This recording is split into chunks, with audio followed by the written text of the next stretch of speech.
Fall can start anytime from, basically the early part of September, and sometimes it's even later and delayed into October. So it really depends on temperature in some respects and on when we start to see the leaves change.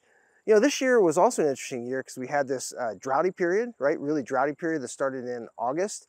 And the leaves have started to change earlier here in Ohio and really pretty much throughout the Northeast than they would normally, mostly because of really dry conditions.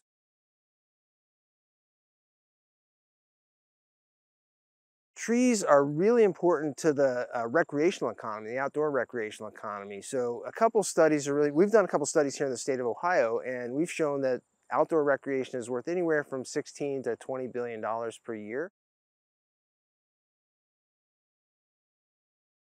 I would say that probably 30 to 40 to maybe 50% of that value really happens in the fall and is somehow associated with the fall time activities that people engage in.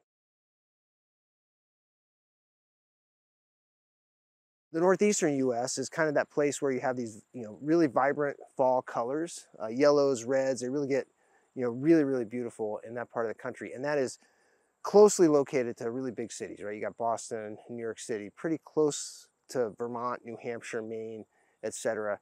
So those places, you have a huge sort of outdoor recreational activity associated with sort of just fall leaf viewing. So people both driving through and people having hikes as well. So there's a huge amount of activity associated with those sort of fall leaf time viewing. Fall this year, unfortunately, because of the dryness in the eastern part of the U.S., especially in the Northeast, is going to be shorter.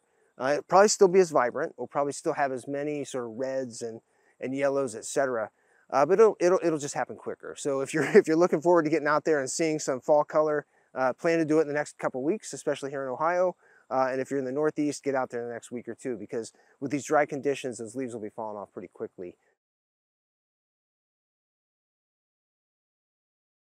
So how big of a role do these trees play in climate change mitigation? It's just really enormous and kind of astounding when you think about it. So trees in the US, I think globally, out of the whole world's forest area, the US is about 7% of the world's forest and accomplishes about 13 to 14% of the world's forest-based climate mitigation. And what I mean by that is sucking of carbon dioxide out of the atmosphere and into forests, which keeps it from causing the climate impacts that we all worry about.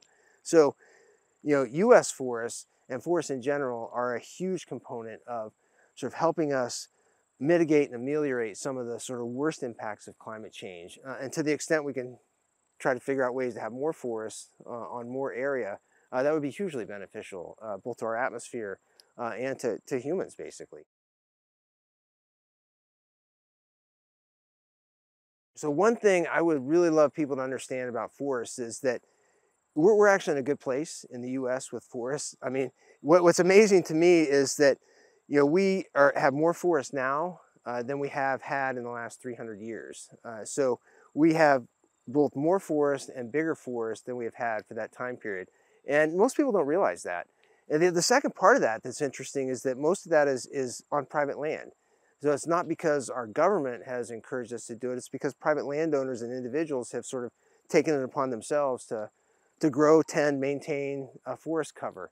And it's not just private individuals, but it's also private organizations like the Nature Conservancy, et cetera, organizations that go out and privately protect forests and also open them up for those of us to recreate in. So I guess that's the big thing I would love people to understand is that, forests, we need to think about them, we need to worry about them, we need to make sure that they continue to exist and thrive.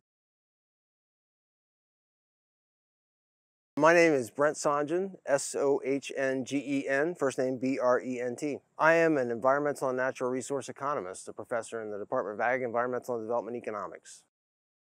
But this year, because of the sort of droughty conditions, these things are all sort of happening a lot early, especially with the maples actually. We've seen that in my own neighborhood. The maples are starting to, leaves are starting to fall off.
Jelajahi cara baru mendapatkan informasi. Download Metro TV Extend sekarang.